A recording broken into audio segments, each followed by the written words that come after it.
Prime Minister, good morning. Any comment on Ambassador Hillman's resignation? How are you going to replace Ambassador Hillman? The ambassador has done a fantastic job for Canada for 6 years. 4 as ambassador, a little more than 4 as ambassador, and then 2 before that, across a huge range of issues. Obviously, we always have a huge range of issues with the United States, and particularly in the most recent time, during an intense period of discussions, as everyone knows, with the U.S. There's a window now, we've finished our consultations on CUSMA. The Americans are just starting. The review process will gather force in the new year. So there's a window. And exceptional public servant. We're all in her debt, and I just want to thank her again for her contributions. Are you considering Mark Wiseman as a replacement? How soon will you solve this ambassador? Are you considering Mark Wiseman? Are you too united against the Alberta pipeline? Vous avez une délégation avec vous, Guilbeault. Nous sommes dans Nous sommes ensemble ici, ça va? Monsieur Carney, est-ce que je peux vous entendre sur Mme Hillman et sur Monsieur Wiseman? Est-ce que c'est un bon choix? Je vous laisse, Monsieur Un caucus fort. merci. Est-ce que Monsieur Wiseman, En ce c'est qui un bon concerne choix? l'ambassadrice Hillman, elle était exceptionnelle. Ambassadrice pour le Canada, elle était là pour 6 ans et 4 ans comme l'ambassadrice. C'est l'ambassadrice la plus longue aux États-Unis. C'est dur aux États-Unis, c'est toujours difficile là, et toujours complexe. Et elle a fait un job extraordinaire. Nous sommes dans un moment où les discussions commerciales avec les Américains changent. Ce sera plus... on va mettre l'accent sur l'ACM, la revue de l'ACM. Nos consultations sont finies. Les consultations américaines sont en train. Alors, c'est le moment parfait et elle a décidé de démissionner et j'ai rien que des éloges pour elle. On va faire une annonce. On va faire. J'ai déjà fait en anglais. Oui. Mais en ce qui concerne, on va faire une annonce pendant la prochaine semaine. Merci beaucoup. Merci. When are your bail reforms coming to tackle transit violence? So right now, sorry, do you mind if I just ditch the bag here? Yeah. Because I always ask the questions right when I walk up the flight of stairs, totally out of breath. So right now we're just dealing with C-14 with the bail reforms that are going through the parliamentary process. My hope and expectation is that the committee will be able to study that bill very soon after they finish their current work on C-9. The amendments that they may look to adopt as part of that bill will be something that I'll leave to the committee to figure out, to hear witness testimony on. So that's a decision that we'll leave to consider whether the committee thinks that amendments are further justified. But how will you address transit violence? We're seeing an uptick on that. People don't want to take transit in cities like Toronto. How will you address transit violence? Well, look, there's a number of different ways that you can address these concerns, and you got to remember that some of the solutions may lie in criminal justice reforms. Some of them will actually demand public support to ensure that the systems have the capacity to combat violence, which is programming as much as it would be legislative support. But bail reform? Well, we've not taken a decision on the right way to address this specific issue.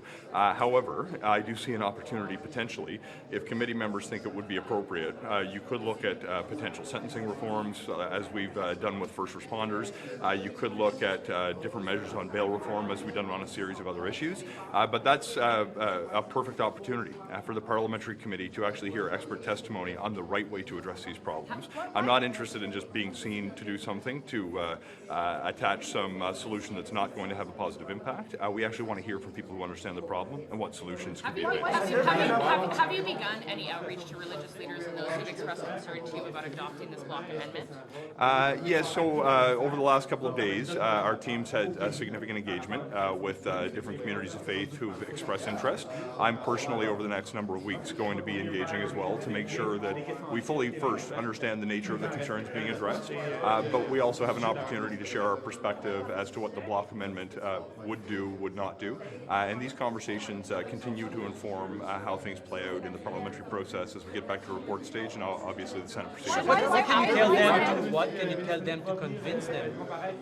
Sorry, what's that? What can you tell them, those communities, to convince them that it's in their best interest? Well, look, I'm not in the business of telling other people what their interests are. That's not the way I like to have open exchanges. I like to hear what people tell me their interests are and to see whether we can find common ground. From my perspective, my goal with the engagement on this bill was to make sure that we can actually make good on the commitment that we've made to Canadians to implement the reforms that we campaigned on when it came to combating hate in our communities. Remember that this bill from inception was designed specifically to offer protection to religious communities. We don't want to do anything that's antithetical to that purpose. When the Bloc proposed this amendment, it created a path forward for the bill to survive. My own reading is that it wouldn't actually prevent anyone from reading religious texts. The protections that the provision supposedly affords, I think, are offered through charter protections and through the existing public interest exemption. So to me, this was a path to actually make good on the campaign commitment. Why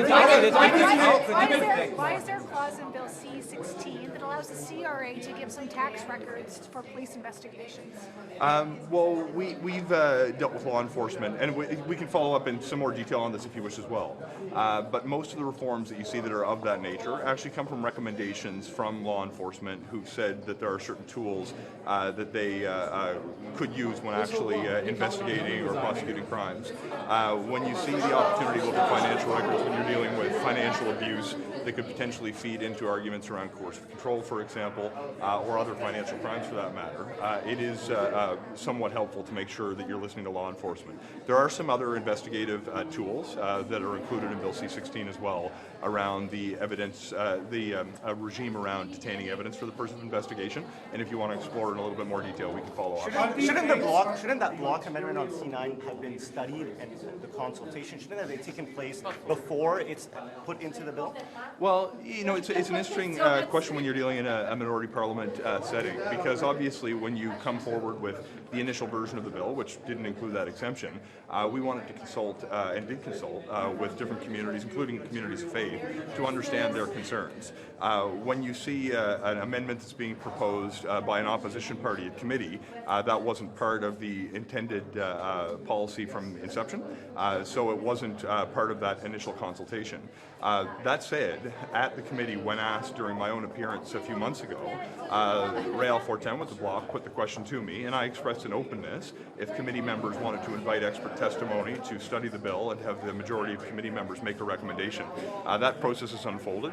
Some people came and spoke in favor. It's not been the main focus of the committee's engagement, but nevertheless, the committee has decided to support that proposal. I'm going to go into this. Is it final? You can catch me later. I just don't want to be late for the meeting. Thanks, everybody. Nate, can we ask you about the Ontario Liberal leadership? Karina's not going to run. She would have been great. What's that? She would have been great. Many think so. Many think so. But how about you? Does this put you sort of more officially or move you closer or help you with the decision? I don't think it changes things one way or the other. I've said all along it's a conversation I'm having with family over the holidays, and the race still has to be set. And it's about building the best team you can. And Karina's excellent. She'd be an excellent addition to the race, and she's great in our politics. Par rapport à Mme Hillman qui s'en va, son départ, est-ce que M. Wiseman, c'est le bon choix pour la remplacer? Ben, moi, je laisse le premier ministre faire ses nominations. Moi, je ne fais pas de spéculation. C'est un personnage qui est controversé au Québec parce qu'il est derrière l'initiative du siècle. Est-ce que ça serait un bon choix? Le premier ministre fait une nomination ambassadoriale. There's 3 days left now here. What do you hope to get done before Friday? Well, we have a lot to get done. We have a lot to get through, and we're hoping to accomplish some significant things for Canadians. Any particular bills? Yeah, all of them. So your priority is everything all at once at the same time in the next 3 days? Our priority is to obviously deliver benefits that will be felt by Canadians as quickly as possible. Sur l'exemption religieuse, là, on est un peu confus. Vous appuyez, mais il va y avoir un sous-amendement. Comment ça va se passer? Vous avez vu le comité faire ses recommandations hier soir, et nous entamerons le débat au stade du rapport dans le temps opportun. Is C9 being rushed? I don't think anything's being rushed. All right, merci. Her U.S. ambassador post. Are you upset that she's going? I'm grateful to her for her public service. I mean, she's been a remarkable ambassador, has worked extremely hard for such a long period of time for Canada in Washington, D.C. Of course, these jobs are super pressure jobs, especially in most recent years. So I respect her decision to move on to the next journey in her life and giving the Prime Minister and the government appropriate notice to do so. Est-ce que Mark Wiseman, ce sera un bon choix pour remplacer Mme Hillman? La décision pour le prochain ambassadeur est avec le Premier ministre. C'est une décision importante pour le Canada et pour la relation avec les États-Unis. Mais là, est-ce que quelqu'un, M. Wiseman, c'est quand même qui est associé à l'initiative du siècle, c'est une initiative qui est controversée au Canada, est-ce que ça serait vraiment un bon choix? C'est une importante décision pour le Premier ministre. Je crois, I believe, le Premier ministre a déterminé cette décision avec toute la considération sur la relation avec les États-Unis. What does the next ambassador need to do? Well, this is one of the most important relationships. It's extremely important today. It's always been very important. And so we need an ambassador, of course, who understands the nuances and the complexities of the relationship, who, of course, has a very good line of contact with the Prime Minister and his government, and is able to work through not only with the White House administration, but of course, the legislative branch as well, both the Senate and the House of Representatives. Is Mark Wiseman the right fit? Again, this is an important decision that Prime Minister will make based on the choices he has in front of him. We need to make sure that our next ambassador, very similar to the one before and the one before her, are people who understands the complexities and nuances of the decision. This is a very important moment as we are engaged in some very important conversations with the Americans to strengthen our relationship, both political and economic, and that person, of course, needs to be able to accomplish that important work. Who do you think would be the right person? Again, there's a lot of good Canadians. I let the Prime Minister, of course, to look at those suite of options available to him. No. J'ai resté ici. J'ai servi ma circonscription de Ottawa Centre. Okay, merci beaucoup. What do you think of appointing other ambassadors to places like London and locations in Europe? There have been delays. I'm sure, again, it's been a really busy time for the government on all fronts, so I'm sure Prime Minister is looking at all those considerations. Again, all those postings are very important, and I'm sure we'll be hearing those decisions soon. Thank you very much. Par rapport à M.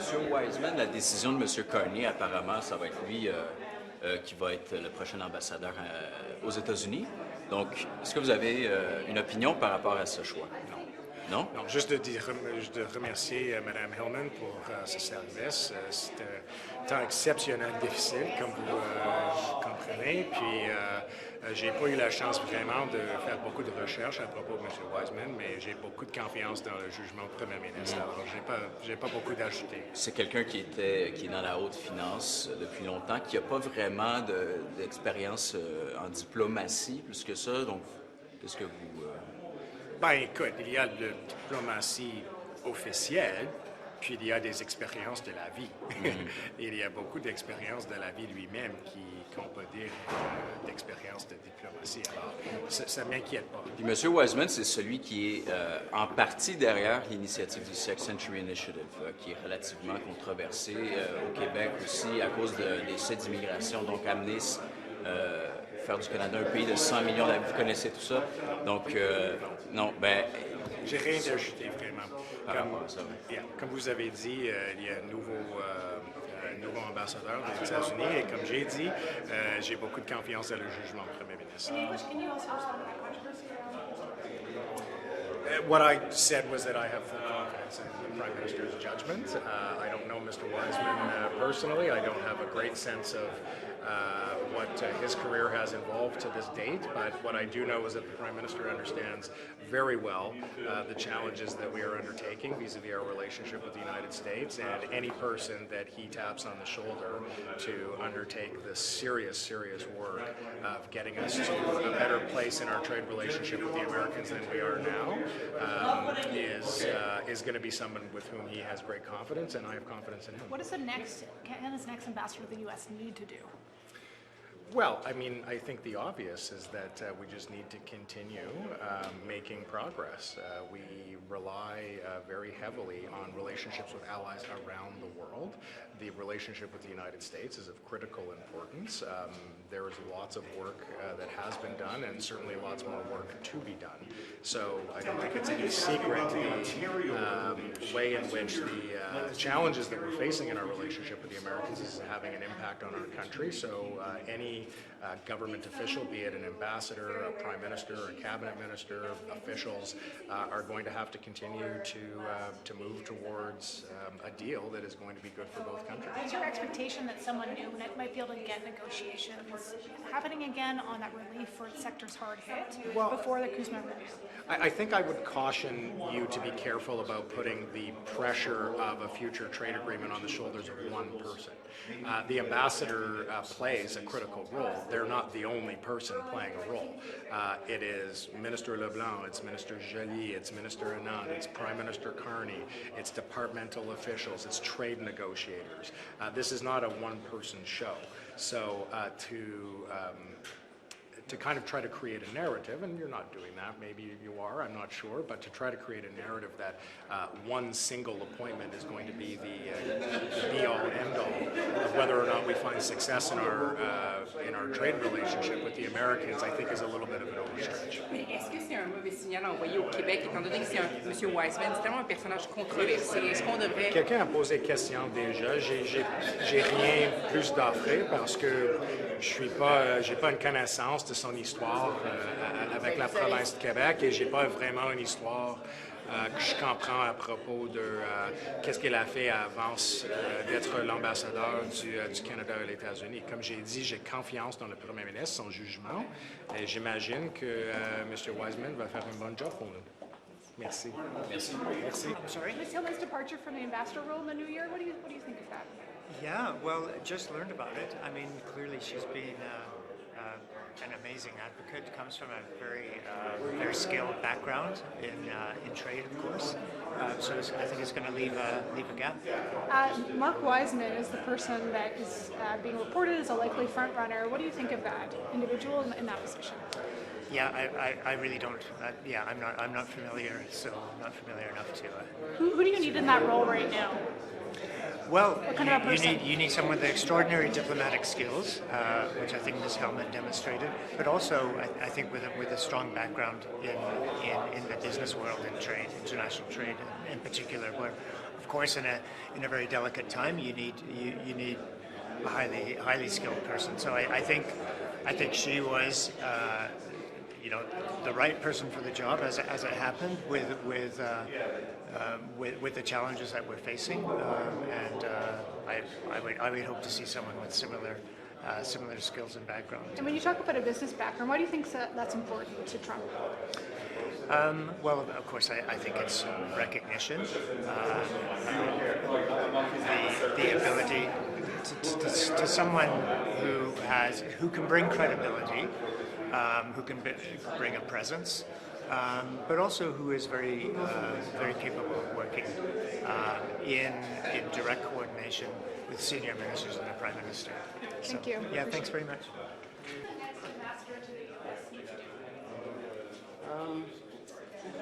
I think we need to have someone who can go down there and represent our interests as Canadians, but also have the ability to communicate with the American government effectively. Is Mark Wiseman the right fit? I don't know. That's up to the Prime Minister. Michael, can I just ask you? Yeah. I've asked you, I think, a couple of months ago about the Ontario Liberal leadership. Yeah. Whether or not, I don't know if you ruled out a potential run. I have work to do here, yeah. You have work to do, yeah.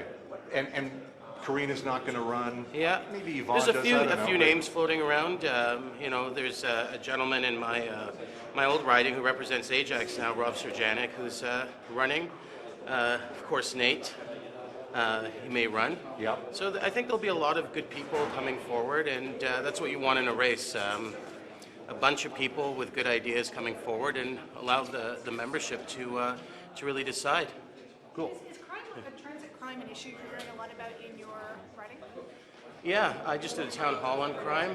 In fact, I got an email this morning from a residents group asking about crime and the legislation. So when I actually get out into the community and talk about some of those legislative proposals that are coming forward, the changes, I think people are quite happy. And it's a fine balance between the federal, provincial, municipal, the enforcement, administration, and the legislation. Finding that balance is important. Are mandatory minimums just going to clog jails also? Pardon? Mandatory minimums, do they work, or are they just going to clog the system? Well, I think the first thing is that the provincial government needs to do its part and have enough capacity within the system. Currently, there's a big challenge there. Thank you so much. Du départ de Mme Hillman. Donc, Mme Hillman est allée à l'école de droit avec moi à McGill. Ah oui? Dont j'admire beaucoup Kirsten, elle est vraiment fantastique. Est-ce que vous pensez que M. Wiseman serait un bon remplacement? Moi, j'ai jamais rencontré M. Wiseman. Mais en même temps, il est derrière l'initiative du siècle. Je sais qu'au Québec, c'est controversé. Est-ce que ça serait délicat pour le Québec? Moi, j'ai complètement la confiance en qui le premier ministre va nominer pour ce poste. Merci. Emma, can I just ask you about the Ontario Liberal leadership? I assume you'd like to see the Ontario Liberals rejuvenate themselves? Absolutely. And what do you think is going to be the key to doing that? I think someone who is very aware of the issues that young families are especially facing and what we've seen over the last 8 years of a Conservative government. And so I think I have a young family, I have 3 children, and so we face the issues, the affordability issues, like everyone else, and so I think that that's a key. Someone who is close to the issues and understands them personally. You want a riding, which of course has a big urban component, but also a rural component. Certainly. And I wonder too if Ontario Liberals maybe need to do better connecting at small cities, small towns, Oh, absolutely. rural Ontario. Yes, rural Ontario I think feels very left behind, and I think that's key for the Ontario Liberals, absolutely. Cool, thank you. Du départ de Mme Hillman. C'est malheureux parce qu'elle a fait une super bonne job. Oui. Et puis, on espère qu'on va trouver quelqu'un d'aussi bon qu'elle pour prendre la suite. Est-ce que M. Wiseman serait le bon choix? Il est derrière l'initiative du siècle. Je laisse ça au Premier ministre. What's the next ambassador need to do in Washington? What's that? What's the next ambassador need to do in Washington? He needs to advocate for Canada. He needs to build relationships with the U.S. government and do great work on behalf of Canada. You're saying he, so what do you think Or she, they. have Mark Wiseman for the role? I think there's probably lots of great candidates. I mean, he's got great credentials. We'll see who the Prime Minister chooses. Do you think some of the pushback or criticism about the Centre Initiative will be an issue for him? Would that get in the way of things? No, I don't think so. I think it's always about best person for the job, best person that can articulate Canada's position, build relationships, build bridges. It's all about building bridges and relationships in our world now, and I know the Prime Minister will pick the appropriate person. To you, do you think he's the right fit? I think that there's probably lots of options. Thanks. Can I ask you a question about the Ontario Liberal Party? And you got some ideas on what it needs to do to rejuvenate itself, the kind of leader that's needed right now? Yeah, I think there's a very exciting leadership process that's underway. Yeah. I look forward to hearing from some of the names being announced. So I think it's an exciting time for our party. Is it, party especially given your riding where it's always an NDP Liberal fight, is it more important that the Ontario Liberal Party first overtake the NDP, or you think you can shoot right for the top spot, go third to first? I think there's lots of examples in the history of our country where parties have gone from third to first. Okay, Yeah, great. thanks, David. Yeah. Good to see you. Yeah, Okay, cheers. Can we ask you on Hillman leaving? What do you think of her departure, the ambassador to the U.S.? I don't know enough, I have to admit. They catch me by surprise, and we'll see what comes next. What do you want to see come next? What does the next ambassador need to do? Well, I think we know who's been talked about, and What do you think of Mr. we need someone to be obviously diplomatic, assertive in recognizing the consequences of what's before us with trade negotiations, and we need someone who will enable us to have a strong relationship. Mr. Wiseman, there's been some criticism over the Century Initiative connection, obviously. What do you think that would be impact things in any way? Do you think it would is he the right fit? I think the Prime Minister has a decision to make as to whom he feels is best in regards to the role, and the Prime Minister has been the strongest champion by far in terms of enabling us to have that relationship, enabling us to have strong trade negotiations, and I'll leave it to the boss. Thank you. I ask you about the Ontario Liberal leadership race. Karina Gould's not going to run. Neither am I. Okay, that's good. I just want to check off that. But give me your thoughts. I mean, you're obviously keen to see the Ontario Liberals rejuvenate themselves. What do they need? What does the next leader need to do in that party? Win the election. Okay, that's a dumb question. Get that answer. No, it's an accurate answer and an accurate question. Wasn't dumb at all. Look, I mean, we don't know what the rules are when it's going to be. We need a leader that can, continue to build the party beyond where Bonnie Crombie took it. She got it back to official party status, and the election's 3 years away, so they got lots of time to do it. But you need to unite and find a way to beat Doug Ford. I mean, it's grassroots as it gets at this point. So I don't know who that is. There's lots of people who have speculated, but you can scratch my name off that. Okay. Maloney, Mr. Fertilizer? Sure. What's Canada's response to that? Well, look, we're obviously in a very sensitive moment, and we're always looking for ways that we can support our industries under threat. But I think that's a question better directed at another MP. This is also reached out to any of the companies like Nutrien or anyone like that at all. Especially this isn't exactly something the U.S. can just make themselves. No, you're quite right. Lines, so. Yeah. Again, I mean, this is not my area of expertise. I'll fully acknowledge that. I'm from the inner city of Calgary, and while we benefit greatly from agriculture, it's not something I built expertise in. But I will say that the departments have been in touch with Nutrien for sure. Do you think folks in your province understood what your party did yesterday with the motion, where you voted against the pipeline motion, but you still support it? Yeah, I absolutely think so. That's some political gymnastics. It's not really that hard to understand. I think that Albertans certainly understand that there are complexities to the pipeline file. Albertans have been on the front line of those complexities, and they've seen pipelines go down when people don't respect that nuance. The 2016 Federal Court of Appeal decision struck down the Phase 4 approval of a pipeline that was done under Harper, in part because of the lack of seriousness applied to consultation. So you've got to take these things serious. You've got to be careful. Albertans absolutely understand that. Albertans have very sophisticated views of energy, linear infrastructure, and Indigenous consultation. They get it for sure. They understand that this was a game that the Leader of the Opposition was playing. They understand it was an unserious game, and they understand that it put at risk a pipeline. So look, the Premier of Alberta supports a pipeline. The Premier of Alberta supports the entire MOU. The federal Conservatives do not. They're divided on this, that's them. This is us. We're just going to get the thing built. The Coastal First Nations were here yesterday, and they made it very clear there isn't a version of this project they can support. They're too worried about the damage to their industry in the event of a spill. How do you get someone like that on side? Well, look, again, there's the MOU talks about a pipeline to the West Coast. There are a number of options there. Premier Yvan has expressed willingness to consider some of these. Some of the other ones, they're more resistance to, but of course we're very early in the conversation, and we'll have to see where it goes. There's a lot of conversations to occur. Alberta Premier Daniel Smith could be reneging or watering down some of the commitments to strengthen the industrial carbon price. I know her cabinet recently put out an order that some says is going to flood the market with credits and undermine what this is.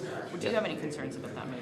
No, not right now, because of course we're still negotiating the fine points of it, and by April 1st we're expected to get to an agreement that has an effective carbon price of $130. So look, I mean, that's what everyone's committed to. That's what we're going to get to. Of course, they are going to continue on a course until that course diverts. These things don't happen overnight, so I'm quite sure that the Alberta actions were underway for a while, parallel stream from the MOU. But doesn't it make it harder to negotiate if they're further weakening the price and it keeps on going down, because then you need to jack it up? Well, I don't really see how, because again, we're talking about an effective price of $130, and that's what they've committed to. So if it's going to be structured different, it's going to be structured different. But if this all results in a sticker price in the hundreds, and it's an effective price of $130, I mean, in some ways that's semantics. But Our focus on the effective price is exactly for that reason. But you made changes. Industry's going to be Alberta has made changes. Industry is reacting to those changes this year, and then you got to somehow walk back those changes. Well, it's kind of hard to do that. Obviously, certainty is better than uncertainty. I fully take that as a point. But the government of Alberta has made commitments. I think we're all moving in the same direction. If they want to make a couple of steps along the way, that's their choice. But $130 ton effective price is what we're driving to. On the motion against yesterday, do you think that it was put up in its entirety using all the language you had included, including the things that you said the Conservatives were missing, like on methane pricing and industrial carbon price, that the Liberals would have supported? supported it unanimously? I mean, I don't like to speak in absolutes. That's kind of a way to look foolish, but overwhelmingly supported, yes, absolutely, and potentially unanimously. I haven't canvassed every single one of my colleagues, but there's no question this is. It would have passed. Oh my lord! If it used the full language. Absolutely, not a doubt in my mind. Okay. Thanks. Contre la gestion de l'offre. En quoi ça va bien être accueilli ou mal accueilli au Québec? Je pense que ça change aucunement la position très ferme du gouvernement, c'est-à-dire que la gestion de l'offre n'est pas sur la table de négociation. Très important, la gestion de l'offre, c'est une question de la vitalité économique, la prospérité de nos régions, de nos villages. Très important qu'on la conserve. Merci. D'avoir un possible ambassadeur qui a écrit contre, est-ce que c'est inquiétant? Okay, when it comes to your criminal justice reforms, when it comes to deepfakes and AI sexual explicit content with deepfakes and stuff, big tech platforms aren't compelled to take that content down. There's no alert system. Why not? So, indulge me for 30 seconds and let me give you the context. The reforms that we need to implement as a society are a lot broader than the criminal justice reforms that we tabled in the bill yesterday. If we're going to end the scourge of gender-based violence, abusive content being shared online with vulnerable kids, intimate images, AI deepfakes or otherwise being distributed, we need a whole of society approach. That will involve some criminal justice reforms. It's going to include investments in community organizations that are supporting victims of abuse, and it may include different reforms that will deal with how content is managed in an online world. The bill that we put forward yesterday is only dealing with the criminal side of that equation. Specifically, we wanted to cure a gap that existed in the criminal code, which does forbid the non-consensual sharing of intimate images, but didn't scope in AI deepfakes that are designed to achieve a likeness to a real person in the real world, which obviously has horrific consequences for that individual. So the reforms yesterday are part of the story. My colleagues, Minister Solomon in particular, is working on how we're going to be dealing with content that's posted online in a non-criminal context, and he'd be better positioned to keep you up on those reforms. But yesterday's reforms were important to have criminal liability flow when someone shares those AI deepfakes without consent. But when it comes to trying these cases, it's kind of takes a long time, it's hard, sometimes these perpetrators are abroad, so like how do you plan on tackling that issue when they try to get them to trial? Yeah, so look, the legislation yesterday actually, in fact, specifically deals with sexual offences committed against kids in another part of the world and allows Canadian prosecutions to take place. Of course, there are logistical concerns when someone is fleeing the reach of a police force, for example, who's seeking to have extraterritorial application of domestic laws. Those logistical concerns exist already, but we deal with that by working through mutual legal assistance treaties with like-minded countries who also care about combating this kind of heinous crime that takes place, no matter where it takes place in the world. So when crimes are committed abroad, we are taking steps to make it easier to enforce Canada's criminal laws against those who would prey on kids, no matter where they take place in the world. Sorry, there was another part of your question. I just want to make sure I address it. You mentioned, in addition to the international application of crimes, there was Just another like, hurdle. because it takes a long time, resources to certainly. gather evidence and stuff. Yeah. Look, this is a big issue, and right now we actually have very serious challenges because it's not just having justice delayed, but as a result of the Supreme Court's decision in the Jordan case a number of years ago, after a particular length of delay, those cases are sometimes actually being thrown out where you haven't had them proceed to conviction or to conclusion if there's not a conviction. We want to fix that. We want to fix that first by addressing the underlying challenge of delays in the justice system. For our part as a federal government, that means keeping up on judicial appointments to make sure that there's resources available to move through significant caseloads. But it also means streamlining the procedures so the criminal justice process takes less time.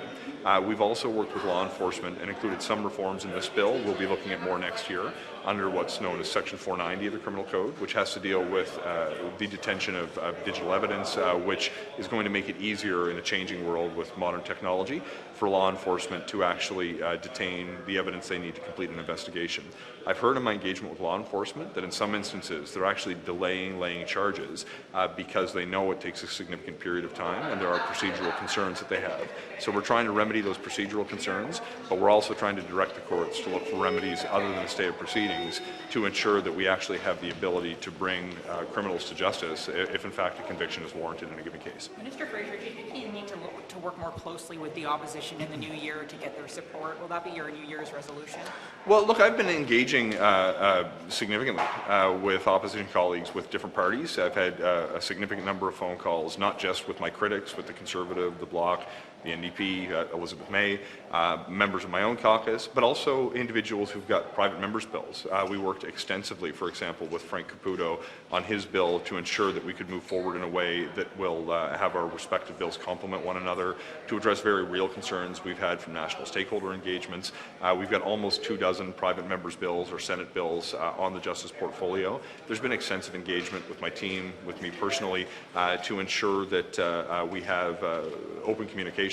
My Conservative critic, during a call we had during this fall sitting, said how much he actually enjoyed the opportunity to have that open line of communication, which he's not always had in his capacity as a critic over the course of my time in politics. So I want to have that opportunity. Doesn't mean we're always going to agree, but I do want to have that opportunity to have an open exchange of views to figure out where we can collaborate. There will be some measures that we put in place that some parties will agree with, that others may not, but I find that open communication to try to find common ground where it's possible. And I'm hopeful we have, despite some challenges with Bill C-9, I'm hopeful that we have both on the Bail and Sentencing Reform Act and on the Protecting Victims Act that was tabled yesterday, an opportunity to demonstrate to Canadians that there's multi-partisan support for these important initiatives. How do you explain, though, that three of these major bills are stalled, essentially, right now? Well, yeah, so look, right now, my interest is in actually advancing the work of the bills. I have been somewhat frustrated with some of the Conservative filibustering that's taken place at the Justice Committee to date. Hopefully we can move beyond that. The bills on bail and sentencing reform and on the Protecting Victims Act need to make sure that they actually have the space at committee for them to study. I would hate to see any party filibuster a committee so long that it prevents us not only from dealing with Bill C-9, which seems to be their focus now, but that is having a downstream impact on our ability to expeditiously adopt bail reforms that I know police chiefs across Canada are asking members of Parliament to adopt quickly. So my sense is we need to get through the bill, which is in clause by clause now. I'm hopeful the committee can deal with that issue this week, but shortly thereafter, there is work now building up for the Justice Committee or potentially other committees that may have interest in these specific bills. Okay, thanks everyone. Sorry. How do you think the House has been functioning this Parliament, the sitting? It's about to rise for the sitting soon. How do you think it's been functioning? We're a minority government, so there are obvious challenges that come with that. But despite that, I think that there's a number of things that are moving forward that are very important for Canadians, certainly around affordability, housing, for example, amazing things that are happening. So on a number of fronts, I think we're doing really well. We were starting to ask you this earlier, but have you heard from other MPs within your party that are also feeling similar to you, that they have concerns about this pipeline MOU? I won't speak on behalf of my colleagues. Please talk to them, and those who wish to express themselves will do so. And just in terms of priorities of Parliament, what should Canadians think about when they think about the House rising for the Christmas break? What will be top of mind in January when you guys come back?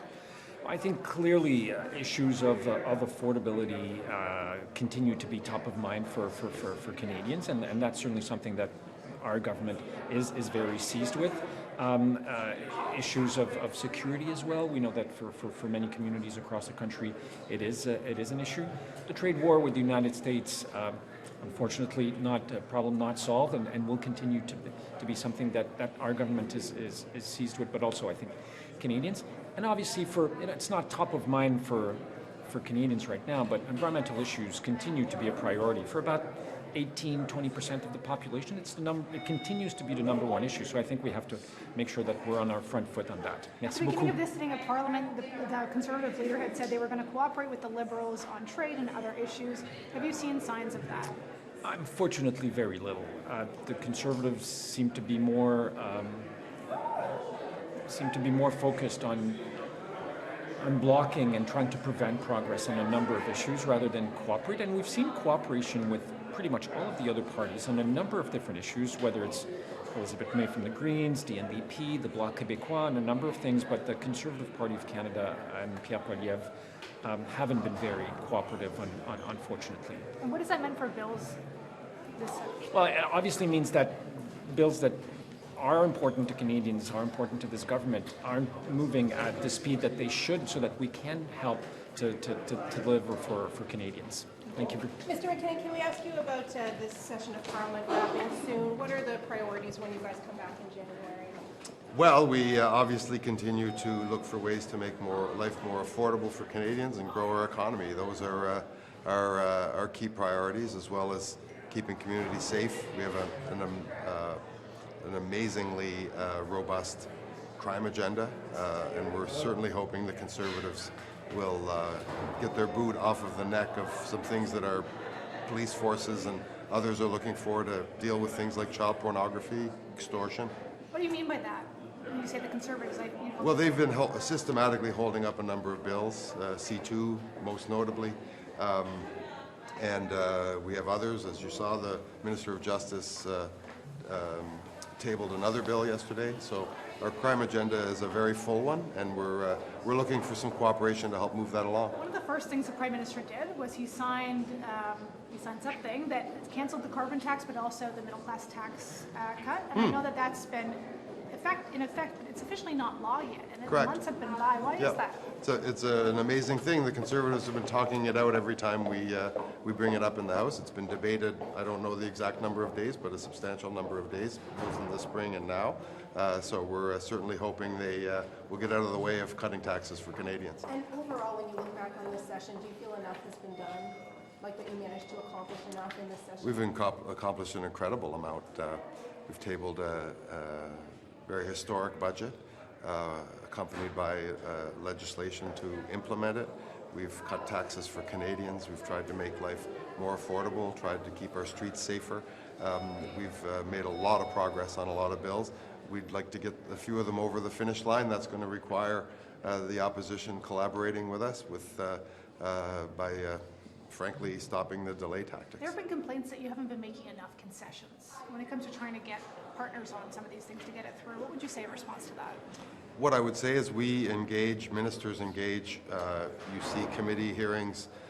There are multiple opportunities for the opposition to feed into our priorities, to make constructive suggestions, and I think we've shown that we're nimble and agile enough and in listening mode enough to be able to adopt some of them. And it takes time to get bills passed, but would you say what you've described what's going on is actually delaying these bills from going through, or how would you say what the impact is? I think there's some demonstrable some examples where it can be pretty clearly demonstrated that we're not talking about, debating the principle of the bill, but rather talking it out so that the government can't move a legislative priority forward. What's a demonstrative example? C4, the affordability bill. Can I ask you the Thursday question now? What are you guys going to be dealing with when you get back? What's your legislative priority? Bringing in new legislation? Well, we're going to deal with this session first, and there's a very robust set of legislative priorities that will be brought forward in the winter session, and I'm looking forward to that. So, Mr. MacKinnon, not to get you to repeat yourself, but is there anything else that you're expecting to get through the finish line before we rise on Friday? Well, we have some days to go, and we'll invite you to watch very carefully as we continue to move forward on them. It was excellent. It was, I can't talk about what happens in caucus, but a productive conversation about. How do you feel this parliament is functioning? Well, I think we're getting things done. I think legislation is moving forward. So many bills haven't been passed. Look, I think a lot of legislation has been passed and has been advanced. And when I think about, despite the obstructionism from Pierre Poilievre and the Conservatives, so I think we're advancing issues, whether it's on housing, whether it's on, the legislation to deal with public safety and crime, on affordability, the investments in the budget. These are all really significant and will make a difference for Canadians, for my constituents. But a lot of this legislation is still stalled in the House, so I wonder if there's an appetite to work more closely with the opposition to get this passed and get royal assent in the new year. Well, look, I mean, I can't speak for the House Leader and the Prime Minister, but from my perspective, I think we're working as hard as we can to find common ground and advance these issues. The legislation needs to be advanced to address these issues that matter to Canadians on affordability, on housing, on crime, on immigration, and on investing in building our economy. So I'm feeling good about the work that we're doing. We're trying our absolute best, and we'll keep doing it. We'll keep delivering. Thank you so much. Thank you so much. Thanks. See about how you think this Parliament is functioning. What do you think of all the bills that haven't been passed yet? Who's to blame for that?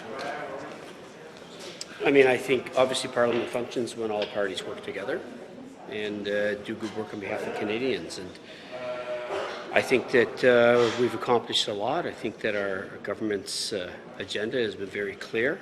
And, at times, I mean, I understand there's opposition. It's opposition's job to challenge and obstruct at times, but I think at times, you want to take the opposition motion yesterday with respect to the MOU that really was just political gamesmanship, and I don't think it's conducive to a healthy Parliament, but, I think we've got a strong mandate. I think the Prime Minister's support on rebuilding our economy and doing what he's doing is highly supported across Canadians. I think you see polling that prompts that up when you compare our Prime Minister to the Leader of the Opposition. I think we're on the right track. I mean, there's always going to be obstacles and roadblocks, but I like where we're at. Do you think that the opposition, that your government will work more closely with the opposition in the new year? Do you think there's any appetite for that? Well, I think the reality is we are in a minority parliament, and obviously it's incumbent on us to work with all parties to make sure we can move our agenda forward, but also move important work on behalf of Canadians. So I think we're on the right track, and I know that we have support of Canadians, and we'll keep leaning in and rebuilding our economy and doing what we need to do to, not be so reliant, but be resilient. Thank you. Thank you. Hey, Mr. Myles, can you tell us about your Christmas gift with Yvan? He came out proudly holding it. Are you giving the album to lots of MPs, or? I'm giving it to the MPs that have record players. So it's a nice, I don't know. I've just been asking. I mean, I'm happy to share it, so no, it's a nice thing. It's a nice thing. Can I ask you a question? As a first-term MP, this was sort of your first full session of Parliament. What are your reflections as it wraps up? I've loved the experience. I mean, it's, as I've said, one of the beauties of the job is that you get to know the country even deeper, through your caucus, through the members of the opposition. Getting to know my colleagues here has been amazing because they all represent communities all over the country, which is an amazing place. So I honestly think it's one of the best parts. I've always loved Canada. I've traveled all over Canada, but this has given me the opportunity to get to know it even better. It's been amazing. Yeah. There's been enough progress with the minority Parliament. First time going through it, I'm feeling very positive, very optimistic. Yeah. Thank you. Merry Christmas, everyone. Happy holidays.